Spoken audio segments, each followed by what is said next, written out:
if time is a part of nature, then could time be created? And could we be getting robbed of our years on Earth?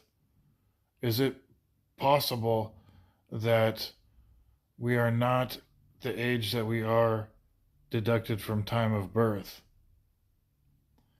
And with the sun and the planet X solar alignment reaching 90 degrees,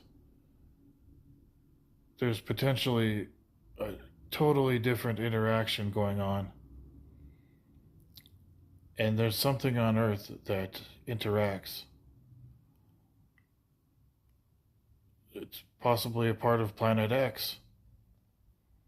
Parts of Earth are potentially parts of other planets from different solar alignment.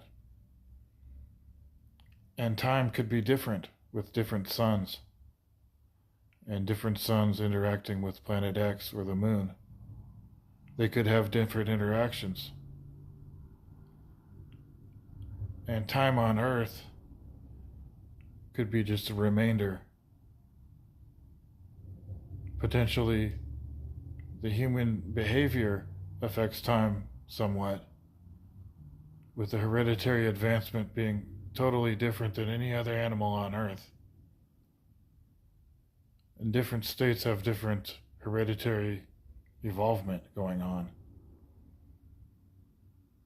And there could be breakaway sects with this knowledge, possibly military extremists of extremist stance.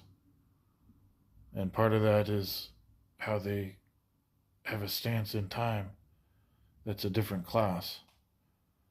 And I think our lower class, common human people, can be easily tempted into mimicking and imitating previous advanced cultures. And one thing I think is a big mistake is rounding all the evidence and trying to create one thesis to cover everything, when the influences on the lower 48 could be from many different places, and many different societies could have their eyes on this land here. And we know industry is what can claim. Industry dominates. There could be hidden industrial demands, and the human spirit could be a big part of that. I think people could fall into it.